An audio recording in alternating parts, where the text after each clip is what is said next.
Title 10 funding, how the Biden administration is trying to undo the Trump pro-life rules. Troop withdrawal. President Joe Biden reveals his approach to Afghanistan. Coronavirus crisis. How the decision to stop the Johnson & Johnson vaccine is affecting Americans. And a new statue of Jesus, where you have to go to see it in person. On EWTN News Nightly for Wednesday, April 14th, 2021.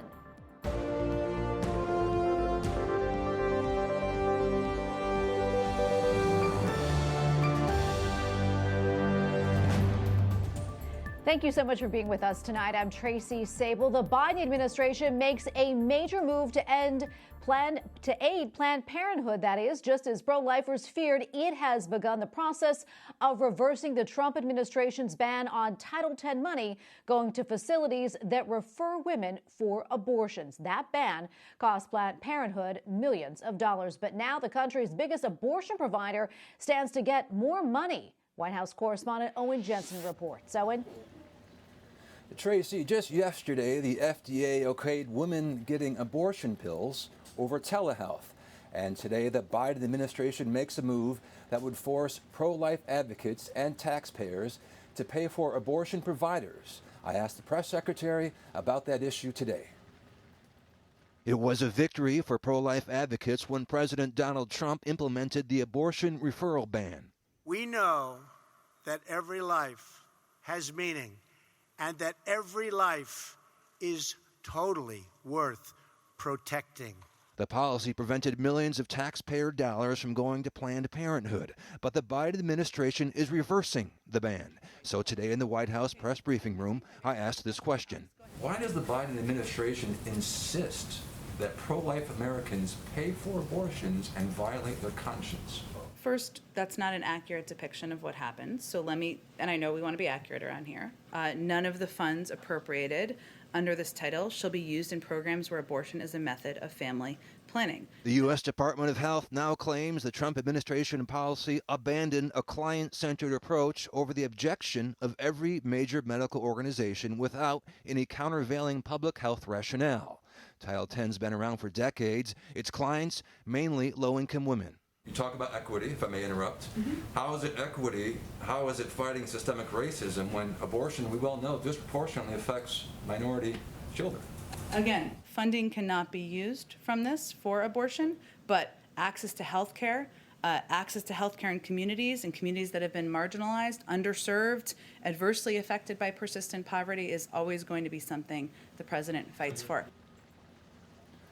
One thing to know right now, the Trump regulation remains in place. It's not going anywhere for the time being. The Biden administration rule must go through a comment period and review process that could take several months.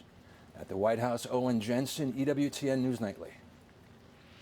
Joining us now to discuss this proposed rule change is Mallory Quigley, Vice President of Communications for the pro-life Susan B. Anthony list. Mallory, good to be with you today. Talk to us about the impact of this proposed change in the Title 10 rule. As we just heard, the White House press secretary told our Owen Jensen that none of the funds appropriated under this title will be used in programs where abortion, that is a method of family planning. From what you know, is that true? Thank you so much, Tracy, for having me on. And Owen is doing a great job in the briefing room, I can tell you that. So this is really important. Under President Trump, the Protect Life rule prevented up to $60 million a year going to Planned Parenthood, the nation's largest abortion business.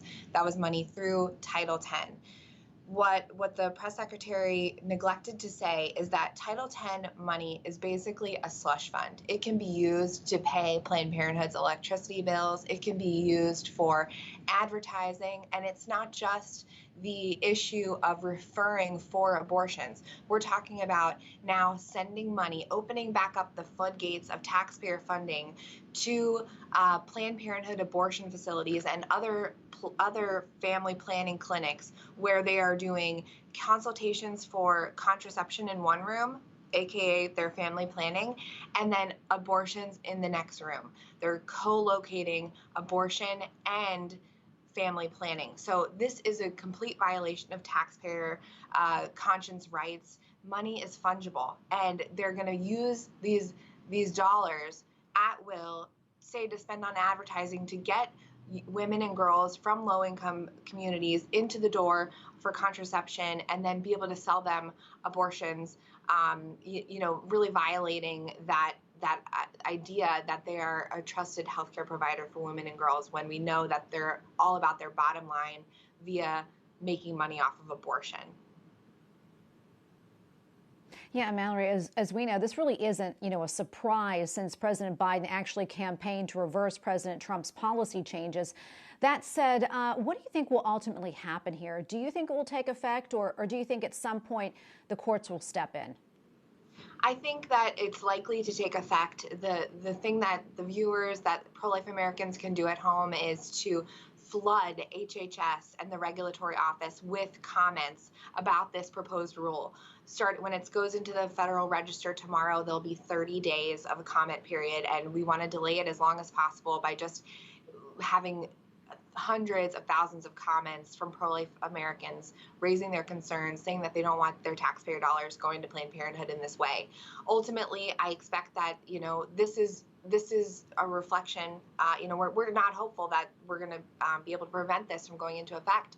Votes have consequences. Elections have consequences. This is exactly why we did not want Joe Biden in the White House, because we knew that he would, put in place people like Javier Becerra, the head of HHS, who's behind this proposed regulation. But this is why, this is the president's right to be able to implement these types of regulatory actions without Congress. So it reveals the importance of elections, and it shows a sharp contrast with President Trump and the pro-life administration, and what we can do with the pro-life president in the White House versus what we have now. Mallory, we have about less than 30 seconds left, but I really want to get to this last question. Also this week we reported that the FDA announced that women would not be required to visit a doctor's office in order to receive a prescription for an abortion pill during the COVID-19 pandemic. Can you quickly talk about that and the danger it poses?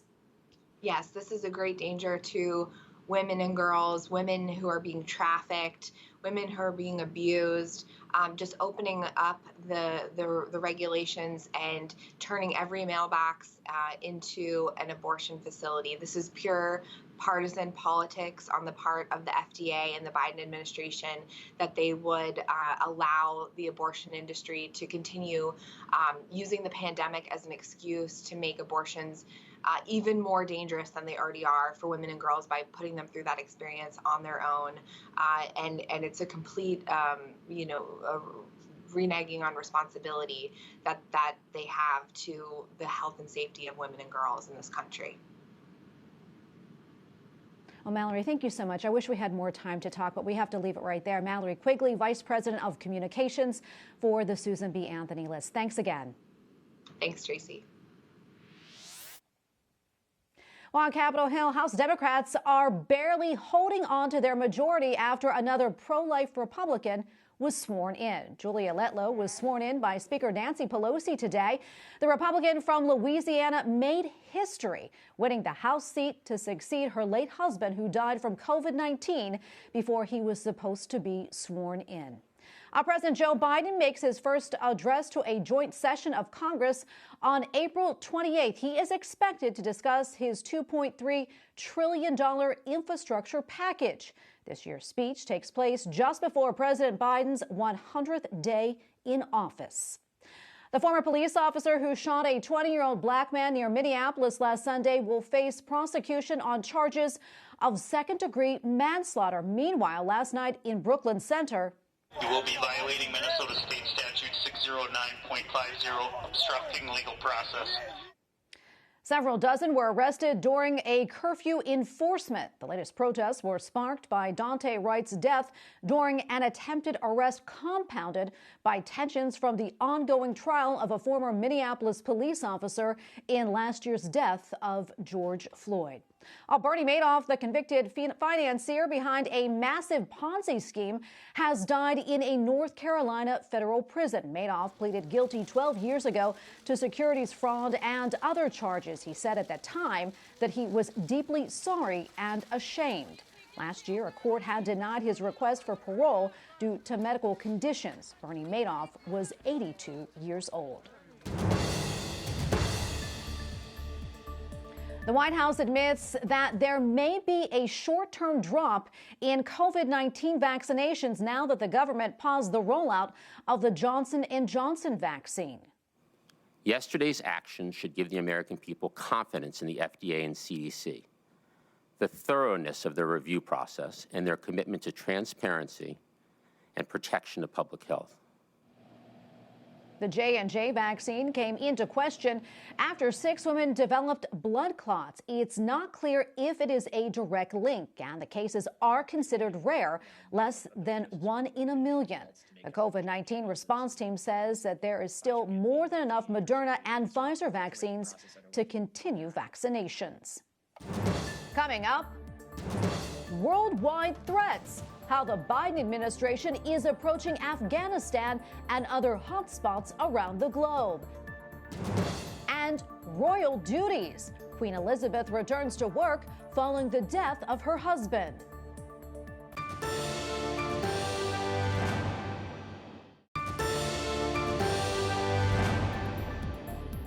President Joe Biden revealed his plan today to remove all remaining U.S. troops out of Afghanistan. He set a deadline of September 11th, exactly 20 years after the 9/11 terror attack. I believed that our presence in Afghanistan should be focused on the reason we went in the first place, to ensure Afghanistan would not be used as a base from which to attack our homeland again. We did that. There are currently about 2,500 U.S. troops in Afghanistan. The president says America cannot continue to pour resources into an intractable war and expect different results. All the nation's top intelligence and law enforcement officials testified before the Senate today on a range of threats facing the United States. The hearing marks the first time since January 2019 that the country's intelligence chiefs have testified. Capitol Hill correspondent Eric Rosales reports. Today's hearing comes just days after a new intel report was released, highlighting a number of global threats from adversaries like Iran, North Korea, and Russia. But U.S. intelligence officials say right now there is no greater threat to the U.S. than the country of China. The competition in technology is right at the core of our rivalry with an increasingly adversarial Chinese Communist Party and Chinese leadership in the coming years. It also has substantial cyber capabilities that, if deployed at a minimum, can cause localized temporary disruptions to critical infrastructure inside the United States. With some 90% of the United States' critical infrastructure in the hands of the private sector, the FBI director says partnership is key. These are no longer a question of if an institution is going to be compromised, but when. Republican Senator Marco Rubio asked about the origins of the COVID-19 virus and if intelligence leaders can determine if it was made in a Chinese lab. Officials say they're still working on that answer, but add Chinese leadership is not being transparent in working with the World Health Organization.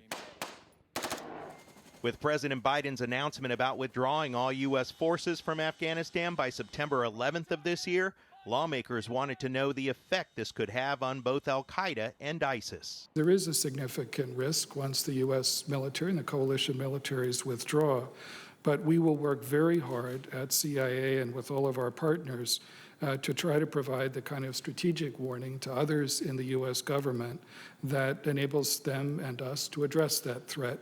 Bottom line, the U.S. continues to face a wide array of threats. U.S. intelligence officials say that we need to continue to invest, evolve, and work together with private government partnerships to keep all Americans safe.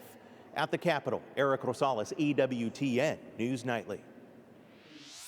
And joining us now to talk more about the troop withdrawal from Afghanistan is Lester Munson, Senior Fellow at the National Security Institute and Principal of the International BGR Group. Lester, thank you so much for your time today. We appreciate it. As Eric just mentioned, President Biden will be withdrawing all troops from Afghanistan by September 11th, 2021, marking the 20th anniversary of the 9/11 terrorist attack. Let's talk a little bit more about that and also your thoughts on the troop withdrawal. Well, this has been a long time coming. Of course, U.S. troops have been in Afghanistan for 20 years. President Biden's predecessor, President Trump, initiated this process. He started negotiations with the Taliban. There was originally a withdrawal date of May 1st. This pushes back that withdrawal date by about 4 months. So this is not new, but it's very interesting that President Biden has been willing to say affirmatively an unconditional withdrawal of U.S. troops by September 11th. It's the end of a very important chapter in U.S. relations in Afghanistan and the war on terror. It's not without risk. The U.S. Pulling its forces out of Afghanistan means it's a huge opportunity for terrorist groups like Al-Qaeda, like the Islamic State, to fill the gap, to work with the Taliban to again become a threat to our interests. So this is a pretty courageous decision by President Biden, but it carries a lot of risks. Another element that Eric touched on in his report earlier was global threats. I want to talk about that. In fact, the top global threat right now, according to intelligence officials, is China. How do you think the Biden administration should address it, and what exactly do you think they should do? Well, I think they're largely taking the right steps in regards to China. Recall that it was President Biden's predecessor, President Trump, who initiated a process of the U.S. being willing to challenge China. It was not a perfect response from the Trump administration. It had some fits and starts. Initially, President Trump wanted to cut big trade deals with China. He, after a couple of years, kind of gave up on that and went to more of a confrontational approach, which seems to be merited very much by Chinese behavior. President Biden is trying to take that initiative and turn it into something more comprehensive and coherent and sensible for the whole of U.S. government. It's something for which he's got support from Republicans and Democrats. This is very much a bipartisan issue. So he's looking to integrate defense policy, diplomacy, our development dollars, which means our foreign assistance programs, make sure they're all working together so that we present the most robust approach to the Chinese challenge possible. We have a little bit less than a minute left, but I want to quickly touch on this, the situation between Russia and Ukraine. What are the dangers there? And is this a conflict in which the U.S. should get involved? What do you think? Well, I think the U.S. is already involved. President Biden has sent 2 Navy ships towards the Black Sea, which is very much in the region there that we're talking about. Russian forces have come from as far afield as east of the Ural Mountains to the border with Ukraine. It's a massive buildup. It's unclear what's going to happen. This has happened twice before. In 2014, back during the Obama administration, Russia took territory from Ukraine by force. This is very destabilizing for Europe. It's very destabilizing for NATO. President Biden called President Putin yesterday. He's asked for a summit in a third country in the coming months. I think that's a very smart move. Let's hope that his efforts meet with success and we're able to head off any kind of conflict here. Well, Lester, thank you so much for your time and your analysis today. We appreciate it. Lester Munson, Senior Fellow at the National Security Institute and Principal of the International BGR Group. Thank you so much. Thank you. Although in formal mourning, Britain's Queen Elizabeth II has returned to royal duties. The Queen attended a retirement ceremony for the household's most senior official yesterday. The final duties for Lord Chamberlain Earl Peel were funeral arrangements for the late Prince Philip. The service will be Saturday in St. George's Chapel at Windsor Castle. Up next, JUDAIC Studies, the new program to help people learn more about the Christian-Jewish relationship. And the statue makes Christ the Redeemer look small, where they're building a new tribute to our Savior.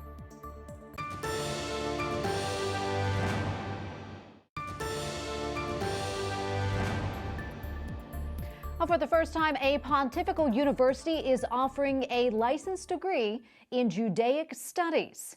The Cardinal Bea Center of the Pontifical Gregorian University will offer in-depth studies into the Christian-Jewish relationship. The canonical degree will be officially launched next fall. Joining us now from Rome is Father Etienne Vito, Director of the Center for Judaic Studies at the Pontifical Gregorian University. Father, welcome. Thank you so much for joining us today. Tell us, how did this idea come about, and what are the main areas of study? Well, thank you for having me with you. The Gregorian Center for Judaic Studies started 20 years ago. We've just started a new canonical licentiate. We've obtained this privilege of being able to give canonical licentiate. It's the only one in the world presently, and it's the first one in 2,000 years of the existence of the Church. The idea is that we understand more and more that it's impossible to fully understand Christianity without knowing Judaism. In a certain way, we speak about Judaism as the root of Christianity, and often when we think about a root, we think about something that is past. But actually, when you look at a tree, the root is very present. It's what gives the sap now to the tree. And so we have to find a way of being in contact with this sap. You asked what the program was. Basically, there are two main directions.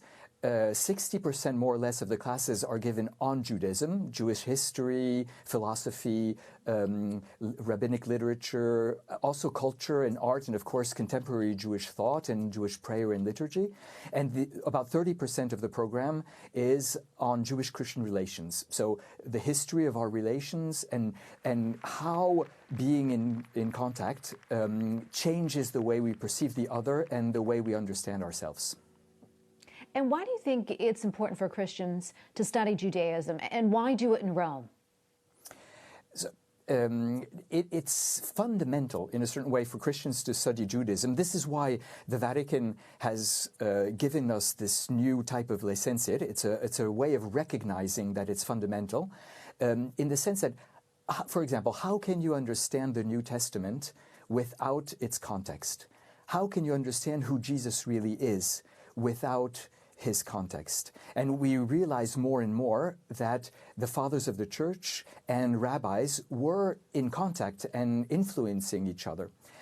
So in a certain way, we really need this, and we also need all the treasures that have been developed by Judaism in the past 2,000 years to understand ourselves, because they are developed from the same root, the revelation God gave to the people of Israel. Why Rome?